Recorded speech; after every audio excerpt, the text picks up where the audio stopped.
आदाब नमस्कार। Public India देख रहे हैं आप। मैं हूं आपके साथ बुशरा खानम फहाद। तो सीज फायर जो हुआ था वो कुछ घंटे भी नहीं टिक पाया। अब ये कहा जा रहा है कि सीज फायर खत्म हो चुका है और सीज फायर अब नहीं होगा। इसके क्या मायने हैं ये आज हम समझने की कोशिश करेंगे। लेबनान में जिस तरह से जुल्म, ज्यादती और बर्बरता इजराइल की तरफ से की गई है, मरने वालों का जो आंकड़ा है वो लगातार बढ़ रहा है। जख्मी जो हैं उनका आंकड़ा भी बढ़ता हुआ नजर आ रहा है। अभी भी बहुत बुरा हाल पूरे जिस लेबनान के जिस हिस्से में इजराइल ने अटैक किया है, और ये कहा जा रहा है कि 1982 के बाद ये अब तक का सबसे बड़ा हमला इजराइल ने लेबनान पर किया है। और ये तब किया गया है जब सीज फायर का अनाउंसमेंट हो चुका था, उसमें लेबनान भी शामिल था। पाकिस्तान ने भी ये कहा है, पाकिस्तान ऑफिशियल्स की तरफ से भी ये कहा गया है कि लेबनान उसमें शामिल था। अब अमेरिका की तरफ से क्या ये कहा जाए कि झूठ बोला जा रहा है? ट्रंप से लेकर तमाम जो उनके तमाम ऑफिशियल्स हैं, जेडी वेंस से लेकर तमाम लोग ये कह रहे हैं कि जो 10 पॉइंट्स दिए गए थे वो ऐसे थे कि उसे देखते ही डोनाल्ड ट्रंप ने डस्टबिन में फेंक दिया था। फिर वो 10 पॉइंट्स कौन से थे जिनका जिक्र डोनाल्ड ट्रंप ने अपने सोशल मीडिया पोस्ट पर किया था? कल जो बातचीत इस्लामाबाद में प्रपोज्ड है, क्या वो बातचीत अब होने जा रही है, या फिर जो सीज फायर से पहले की स्थिति थी अब बैक टू स्क्वायर वहीं आ गई है? क्योंकि हॉर्मुज भी बंद हो गया है। ईरान ने ये कहा है कि बिना लेबनान के कोई भी सीज फायर पर बातचीत मुमकिन नहीं है। बाकायदा तौर पर ये नारे लगाए जा रहे हैं कि विदाउट लेबनान अगर ये सीज फायर होती है तो एक तरह से इस्लाम से भी गद्दारी है। मेरे साथ कुम ईरान से सीधा जुड़ गए हैं जमीर अब्बास जाफरी साहब, जो कि एक प्रोफेसर तो है ही, वेस्ट एशिया मामलों के जानकार भी हैं। जमीर साहब, बहुत बहुत इस्तकबाल आपका इस कार्यक्रम में।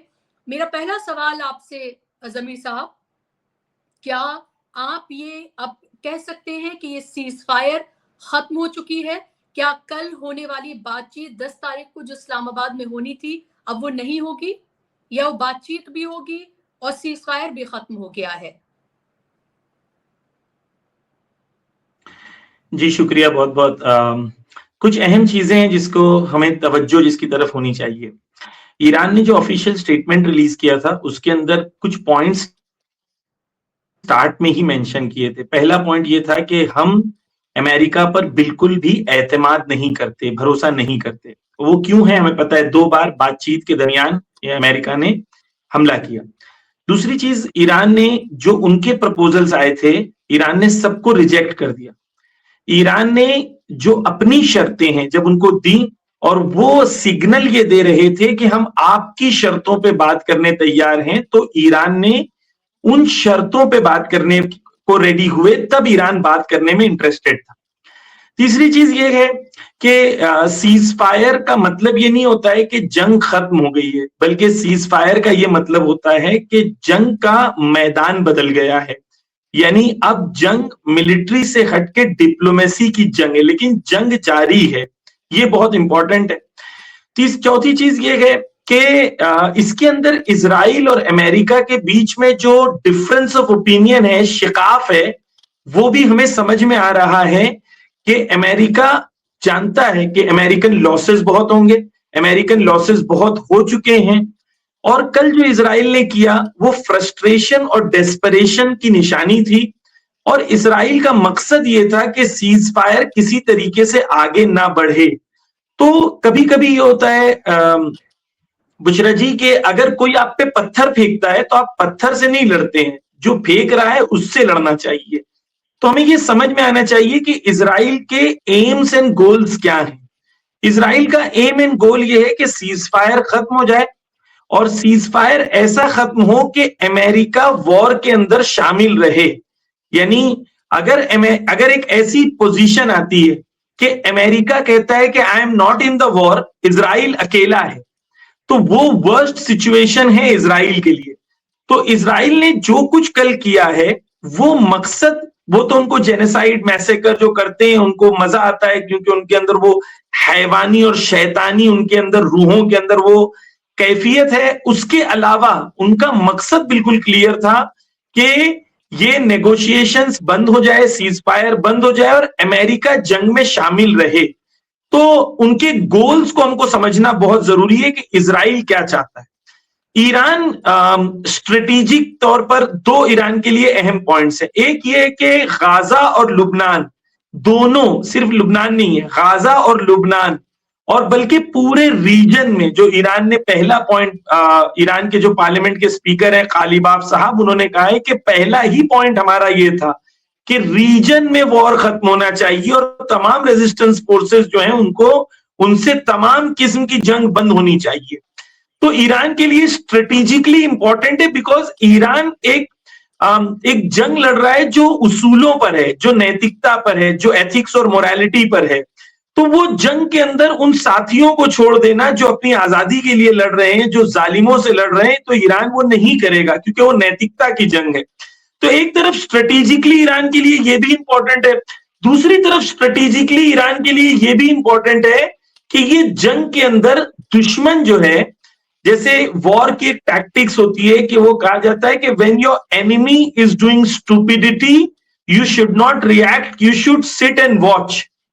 क्योंकि वो जितना ये इजराइल करेगा उसका रिजल्ट दो होगा।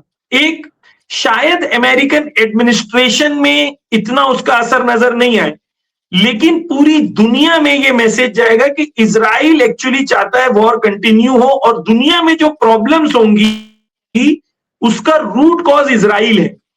तो ये दो अलग चीजें हमें क्लियरली समझ में आना चाहिए।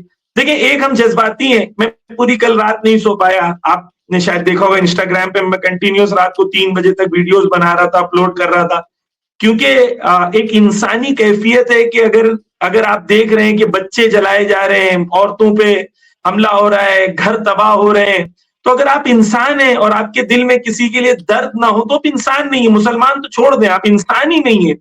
मुसलमान होना एक बड़ा दर्जा है कि आप इंसान बने, फिर आपके अंदर वो एथिक्स और मोरालिटी आए। तो यानी नेचुरल सी बात है कि वो एक जज्बाती जवाब ये है कि ईरान को मार देना चाहिए, ईरान को, ये जज्बात के लिए तो अच्छी बात है, लेकिन आप जंग में जब हो तो आप चाहते हैं कि दुश्मन हारे और दुश्मन नाबूद हो, और आप इमोशनल रिएक्शन नहीं देते, आप स्ट्रेटेजिक रिएक्शन देते हैं। तो ईरान के लिए इंपॉर्टेंट है कि गोल क्लियर है, गोल पूरा पैलेस्टाइन की आजादी और पूरे रेजिस्टेंस फोर्स जो है उनका डोमिनेशन। अब उसके लिए जो स्ट्रेटेजिक स्टेप्स लेने हैं वो यहाँ की लीडरशिप लेगी, और नेचुरल सी बात है कि आम इंसान इमोशंस की बुनियाद पे फैसले करते हैं, लेकिन ये लोग फैसले डेटा, स्टैटिस्टिक्स, प्लानिंग, दुश्मन के 5 साल के गोल्स क्या है, उनको कैसे उनका मुकाबला करना है, तमाम चीजों को देख के यहाँ की जो डिसीजन मेकिंग है वो फैसला लेगी। लेकिन जैसा कि आपने कहा, कल रात को यहाँ पर एक फेमस नौहे खान है जी, कल बातचीत हो रही है या नहीं? क्या ईरान से डेलीगेशन जाएगा इस्लामाबाद? क्या अमेरिका और ईरान के बीच में बातचीत कल होगी, या फिर ये बातचीत खत्म, ये जो एक पॉसिबिलिटी थी ये भी अब खत्म हो गई है? देखिए, आगा अब्बास अराक्ची ने, जो ईरान के फॉरेन मिनिस्टर है, उन्होंने कहा कि the ball is in the court of America. यानी अगर अमेरिका इस वक्त लेबनान के ऊपर कंप्लीट सीज फायर करता है और जो हमारी कंडीशंस है उसके मुताबिक अगर अमल करता है तो बातचीत हो सकती है, लेकिन अगर वो नहीं करता है तो बातचीत आगे नहीं बढ़ेगी। इंटरेस्टिंग है कि इस्लामाबाद की जो ऑफिस है ईरान की एम्बेसी की, उसने पहले ट्वीट किया था कि कल मीटिंग होने वाली है, और फिर बाद में उसने उस ट्वीट को डिलीट कर दिया। तो इससे भी एक सिग्नल जा रहा है कि जो ईरान की तरफ से मैसेजिंग है, वो मैसेजिंग ये है कि जब तक हमारी कंडीशन ना मान ली जाए तब तक हम मीटिंग में नहीं आएंगे, और कंप्लीट हॉल्ट इन लेबनान जब तक नहीं होगा तो ये मीटिंग नहीं होगी। यानी ये मीटिंग उस वक्त नहीं होगी कि वो बॉम्ब मारते रहे लेबनान में और मीटिंग हो, ये ऐसी मीटिंग नहीं होगी। अगर अमेरिका एक्सेप्ट करता है, जो मेरे ख्याल से जो ईरान के फॉरेन मिनिस्टर है उनकी क्लैरिटी है उनके ट्वीट में कि the ball is in the court of United states, अगर वो इस पागल नेतन्याहू को, इस अहमक को समझाने में कामयाब होता है और वो इजराइल को प्रेशराइज करता है कि वो कंप्लीट सीज फायर की तरफ जाए, तब सीज फायर होगा। बुशरा जी, जो बहुत इंपॉर्टेंट है वो ये है कि कल पूरे दिन में जो होर्मुज है वहां से नॉर्मली जब से जंग शुरू हुई थी तो 5 से 10 शिप्स डेली गुजर रही थी, 5 से 10 शिप्स डेली गुजर रही थी। लेकिन अब कल सिर्फ 3 शिप गुजरी हैं, वो भी तीनों इरानियंस थी। हत्ता जिन लोगों की बात भी हो गई थी ईरान ने उनको जाने नहीं दिया। ईरान ने ये क्लियर कर दिया है कि बातचीत से कुछ नहीं होगा, जब तक इन एक्शन चीजें चेंज नहीं होंगी तब तक इन एक्शन हम भी चेंज नहीं करेंगे। तो और आगे जाके होर्मुज सिर्फ है तो ये हालत है, बाबल मंदब अगर बंद हो जाएगा तो दुनिया का क्या होगा, ये दुनिया को सोचना चाहिए और दुनिया को इन दो पागलों को लगाम में रखना चाहिए, वगरना पूरी दुनिया इसका खामियाजा भुगतेगी। और इसका जिम्मेदार ईरान नहीं होगा, इसके जिम्मेदार रेजिस्टेंस फोर्सेस नहीं होंगे, वो होंगे जो जालिम है, जो इस वक्त पूरी बर्बरता से। मैं एक चैनल पे गया, मुझे बहुत अजीब लगा बुशरा जी कि वो जो शख्स जिसने 300 लोगों को मार दिया, जिसमें 50% से ज्यादा बच्चे और औरतें हैं, वो कह रहे हैं कि हिजबुल्लाह को कहो। अजीब, खुदा की कसम। यानी जो मार रहा है वो जिम्मेदार नहीं है, जो मर रहा है वो जिम्मेदार है। यानी ये अजीब दुनिया की मेंटल लेवल है, इतना पस्त और गिरा हुआ लेवल है कि मुझे शर्म आती है ऐसे लोगों को इंसान भी कहने के लिए। शायद इन्हें हैवान कहें तो वो हैवान भी कहेंगे कि हमारी इंसल्ट ना करो, ऐसे लोगों का नाम हमारे से जोड़।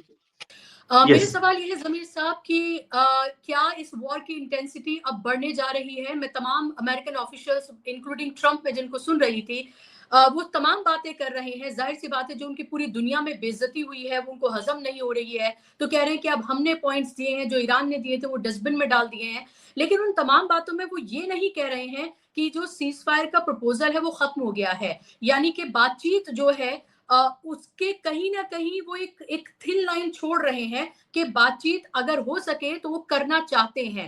ऐसे तमाम जेस्चर्स नजर आ रहे हैं, लेकिन वही जो एक तरह का उनका अपना गुरूर है कि हमारा अपर हैंड रहे, पूरी दुनिया को ये दिखाए कि ईरान झुककर बात कर रहा है।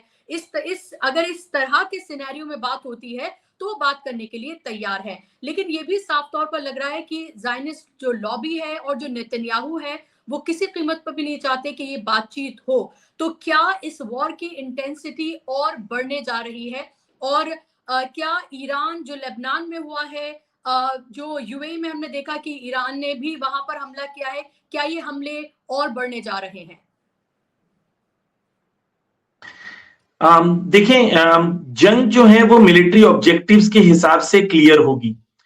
अमेरिका डिटेलिंग उसको उससे ज्यादा जो इंपॉर्टेंट है मिलिट्री ऑब्जेक्टिव्स क्या है, वो पोस्चरिंग जो भी करे मीडिया में, इन रियलिटी होता क्या है? इन रियलिटी होर्मुज ईरान नहीं छोड़ेगा, ये क्लियर है। यानी ईरान के लिए क्लियर है कि ईरान पे जो जुल्म हुए, स्पेशली इकोनॉमिक टेररिज्म जो ईरान के साथ हुई है, तो ईरान उसका बदला लेगा। और ईरान ने क्लियर कर दिया अप्रोक्सीमेटली $80 बिलियन जो है ईरान की इनकम होगी एवरी ईयर सिर्फ होर्मुज से, और जिसकी वजह से शायद वेस्ट एशिया में सबसे रिचेस्ट कंट्री या सेकंड रिचेस्ट कंट्री ईरान हो जाएगी, ऑयल और गैस की इनकम को मिला के, अगर सैंक्शंस खत्म हो गए और प्लस होर्मुज की इनकम को मिला के। तो ईरान होर्मुज नहीं छोड़ेगा और प्री वॉर सिचुएशन में नहीं जाएगा। एक दो, ईरान के लिए इंपॉर्टेंट है कि ईरान जो है जो इस वक्त की पोजीशन है, पावर बैलेंस, उसको चेंज होने नहीं देगा। यानी अमेरिका के अगर अड्डे बच भी जाते हैं, कल मैं एक मिलिट्री एनालिस्ट ईरान के, मैं उनसे उनका डिस्कस कर रहा था, उनका मैं डिस्कशन सुन रहा था, तो उन्होंने एक बात इंटरेस्टिंग कही। उन्होंने ये कहा कि अगर अमेरिकन मिलिट्री बेसेस रहते भी हैं तो हम शर्तों के साथ रखेंगे। यानी क्या?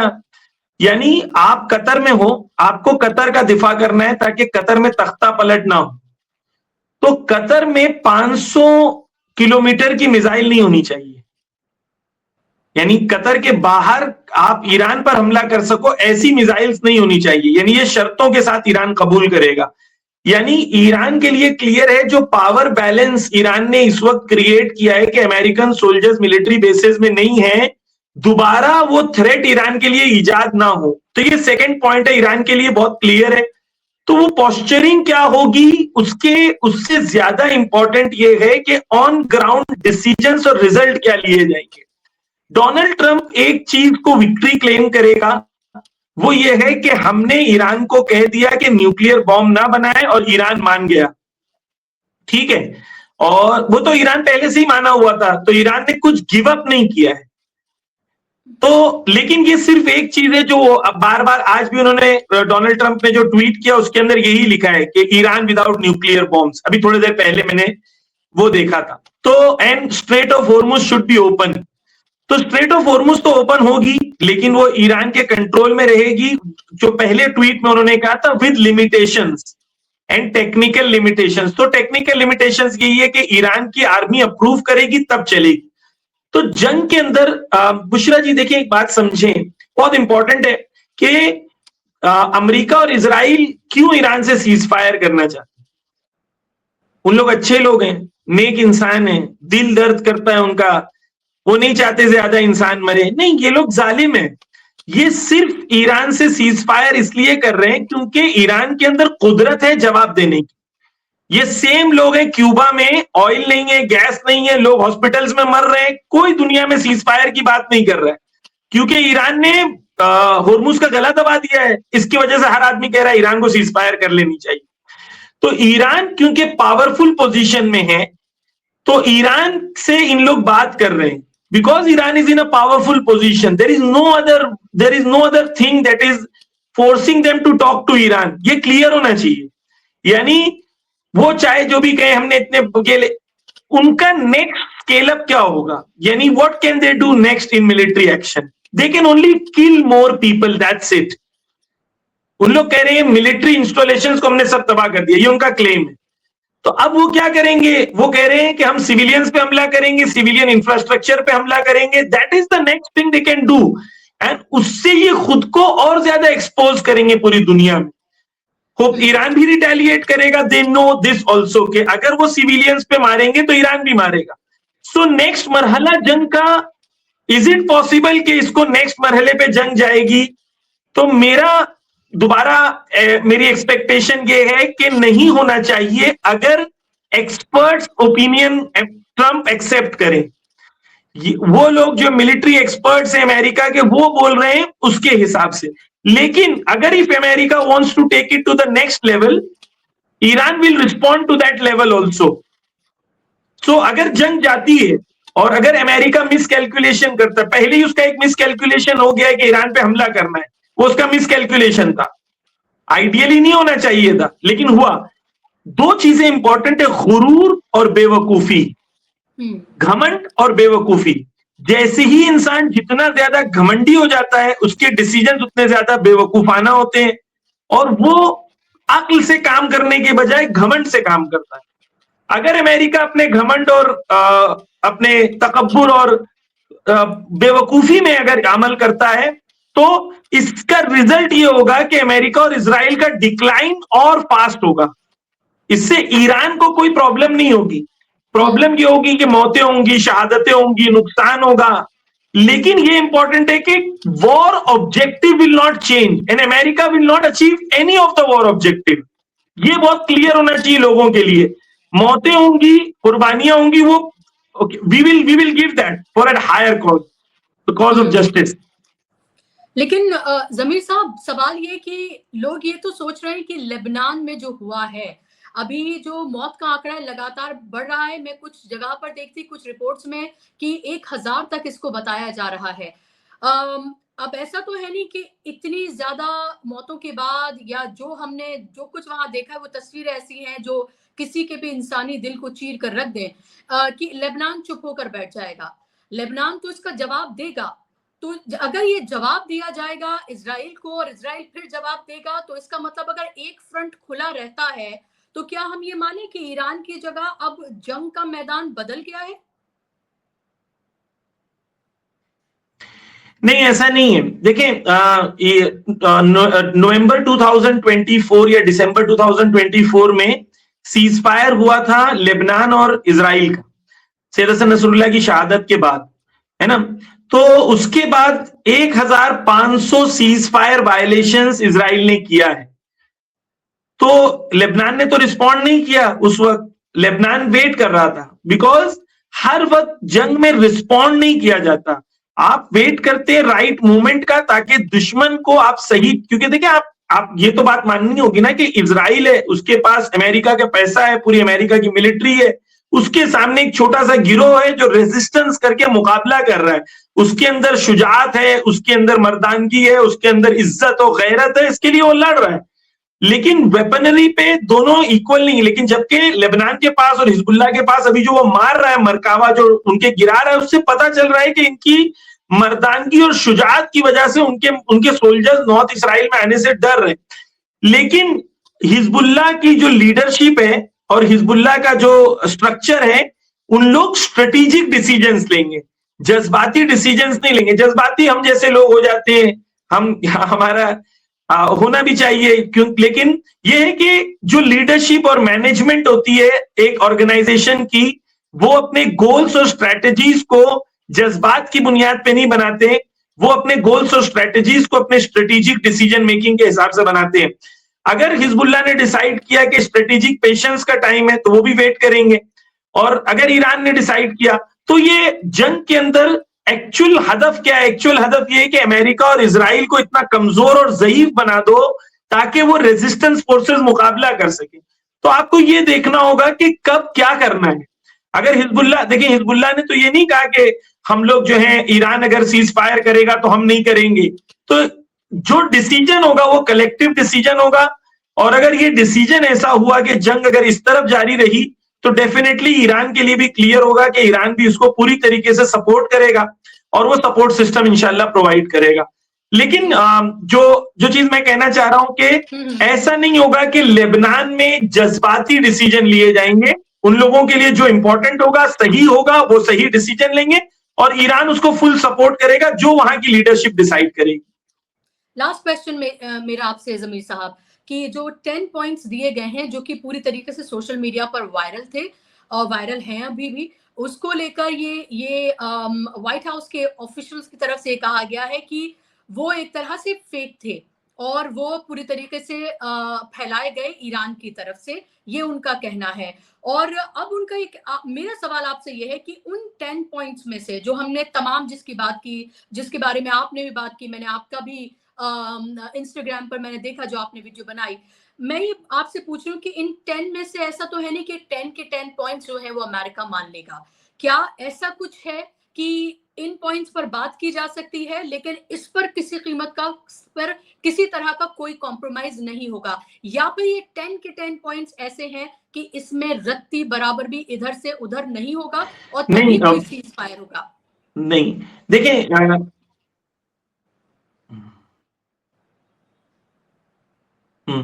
देखिए हम लोग जो हैं वो ट्रम्प तो नहीं है कि बातचीत करने से पहले ही तय कर लें कि भाई ये सब चीजें फाइनल हैं। तो ये तो बातचीत नहीं होती है, ये होता है तहमील करना, किसी के ऊपर एनफोर्स करना। तो ये डोनाल्ड ट्रंप ने कहा है कि इस पे बात होगी, यानी ये पॉइंट, लेकिन वो इंपॉर्टेंट है कि वो ईरान के पॉइंट्स पर बात होगी। ईरान ने उनके पॉइंट्स को रिजेक्ट कर दिया है, यानी डोनाल्ड ट्रंप खुद जो ट्वीट करके कह रहे हैं कि इन पे बात होगी, डजंट मीन कि ही विल एक्सेप्ट एवरीथिंग। और ईरान भी जानता है कि सारी चीजें एक साथ एक्सेप्ट नहीं होंगी, या होगी तो किस लेवल पर होगी उसके ऊपर डिस्कशंस होंगे। ईरान के लिए अपनी सॉवरेनिटी बहुत इंपॉर्टेंट है, सेफ्टी बहुत इंपॉर्टेंट है, रेजिस्टेंस फोर्सेस की सेफ्टी और सिक्योरिटी बहुत इंपॉर्टेंट है। होर्मुज ईरान के लिए स्ट्रेटेजिक जगह है, होर्मुज को ईरान नहीं छोड़ेगा, बिकॉज जो जानता है कि होर्मुज को अगर छोड़ दिया तो अगली बार दोबारा हमला होगा और फिर उसके बाद होर्मुज उनके हाथ में होगा। तो ईरान के लिए बिल्कुल क्लियर है कि ईरान होर्मुज नहीं छोड़ेगा, अपनी सेफ्टी, सिक्योरिटी, सॉवरेनिटी ईरान नहीं छोड़ेगा। और मिसाल के तौर पर शायद ईरान ने कहा है कि कॉम्पनसेशन देना होगा, उस कॉम्पनसेशन में कितना होगा, कितना नहीं होगा, देंगे नहीं देंगे, कैसे देंगे, कौन देगा, इस पे गुफ्तगू हो सकती है।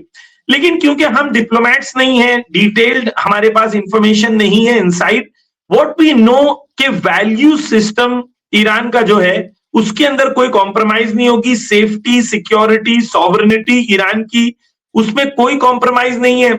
ईरान के पब्लिक में जो जज्बा है वो ये है कि हम कोई ऐसे सीज फायर को एक्सेप्ट नहीं करेंगे जो 6 महीने के बाद दोबारा जंग होगी। यानी ये क्लियर है कि ईरान जो भी मानेगा वो कहेगा यूनाइटेड नेशन से लीगल लॉ बाइंडिंग होना चाहिए, ये लिखा हुआ है उसके अंदर कि जो भी एग्रीमेंट होगी वो यूनाइटेड नेशन में अप्रूव होगी, लीगल होगी, बाइंडिंग होगी, by international community and international community will be responsible for it. तो ईरान जो भी करेगा वो अपनी long term safety security ensure करेगा और अमेरिका को इस पोजीशन में लेके आएगा कि दोबारा अमेरिका वो जुर्अत ना करे जो 2 बार वो जुर्अत कर चुका है। ये ईरान के लिए रेड लाइन है, नो कॉम्प्रोमाइज है, जोन है, और होर्मुज मुझे लगता है कि नो कॉम्प्रोमाइज जोन है। एक छोटा सा काउंटर क्वेश्चन और फिर मैं वाइंड अप कर रही हूँ कि जो आप कह रहे हैं कि obviously you are giving a picture कि क्या हो सकता है और क्या नहीं हो सकता है, लेकिन अमेरिका की तरफ से कहा जाए, जेडी वांस ने भी ये बोला कि 10 दिन यानी कि वही जो 2 हफ्ते का कह रहे हैं वही सीज फायर, अगर if at all that will happen. मान लीजिए कल की बातचीत होती है, कल की बातचीत में कोई ऐसी तस्वीर उभरती है कि 2 हफ्ते का सीज फायर अगर इस पर होता है, मेरा सवाल फिर यही है और शायद सबके जहन में ये सवाल आ रहा होगा कि फिर 2 हफ्ते के बाद क्या?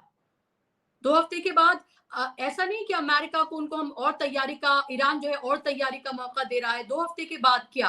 क्योंकि सीज फायर में लगातार ये कहा जा रहा था कि 2 weeks. So were you expecting कि 2 वीक्स के बाद this is going to be permanent, या फिर ये 2 वीक के बाद जो है वो फिर से उसी पोजीशन पर आ जाए? मतलब जब 2 हफ्ते की बात करते हैं तो बहुत कंफ्यूजन पैदा भी होता है इसको लेकर। देखें, 2 हफ्ते बातचीत के लिए है, जंग खत्म नहीं हुई है, 2 हफ्ते बातचीत के लिए है।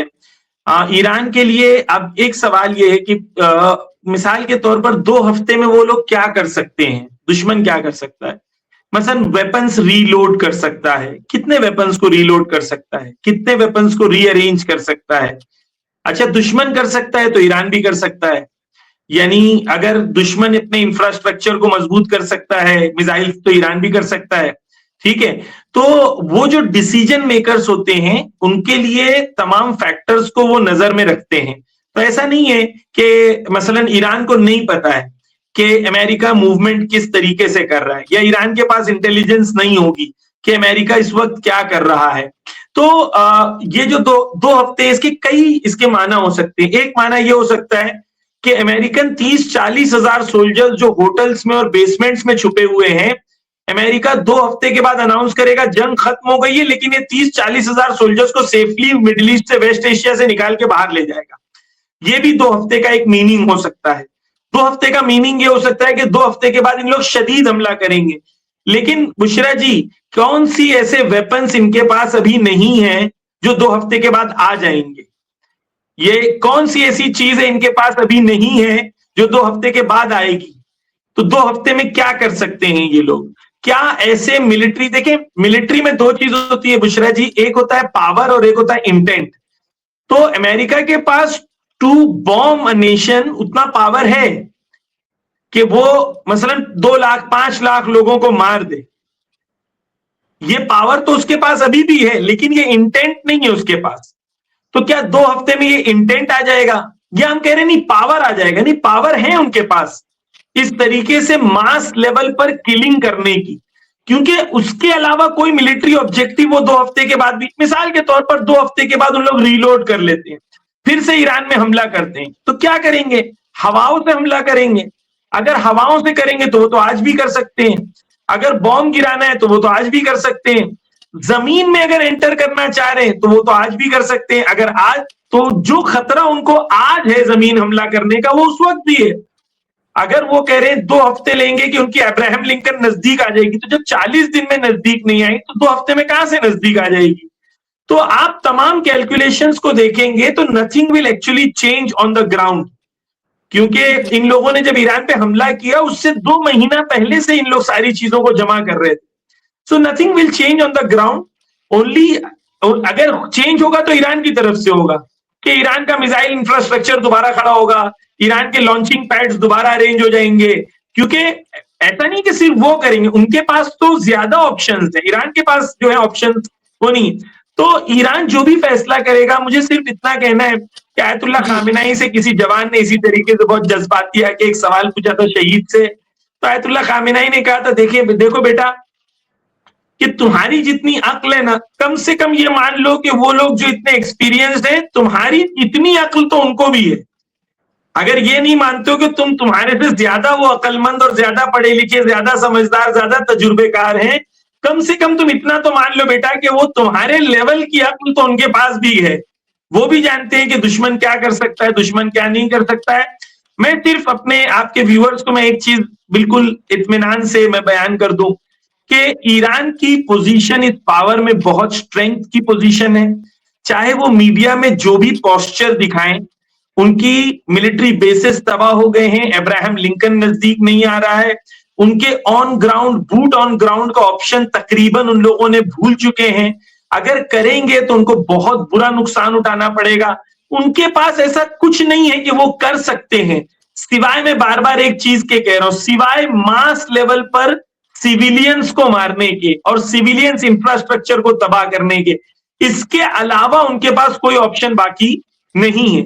और अगर ये ऑप्शन पे वो जाते हैं तो वो अपने आप को एक्सपोज करेंगे पूरी इंटरनेशनल कम्युनिटी में, मौतें होंगी, शहादतें होंगी, लेकिन वही चीज जो गाजा के लिए पूरी दुनिया के अंदर मोहब्बत है और इजराइल से नफरत है, वही नफरत सिर्फ इजराइल तक महदूद नहीं रहेगी, अमेरिका तक भी पहुंच जाएगी। और वही मोहब्बत जो गाजा वालों के लिए पूरी दुनिया में ईरान वालों के लिए भी वो मोहब्बत होगी, एक फर्क के साथ कि गाजा मार नहीं सकता था, ईरान से दोनों मोहब्बत होगी कि ईरान शहादत भी दे रहा है, लड़ाई भी कर रहा है, जज्बा भी है और पलटवार करके दुश्मन को जेर भी कर रहा है। तो वो चीजों के लिए मैं चाहता हूं व्यूअर्स को बिल्कुल आप इत्मीनान रखें, जंग का पूरा पावर और कंट्रोल ईरान के पास है। ईरान ने कल होर्मुज नहीं खोला, डिस्पाइट इसके कि उन लोगों ने कहा कि होर्मुज विल बी ओपन, लेकिन ईरान ने नहीं खोला। ये क्लियर सिग्नल है कि power is with Iran. Decision Iran के पॉइंट्स पे बात हो रही है, अमेरिका के पॉइंट्स पे नहीं हो रही है। अब वो मीडिया में आके जो भी कहें, in reality the power is this side and the enemy at the moment finds itself in a very weak position. ये व्यूअर के लिए क्लियर होना चाहिए। सिर्फ उनकी एक ही चीज है, बार बार मैं कह रहा हूं, सिविलियंस को मार सकते हैं और कुछ नहीं कर सकते।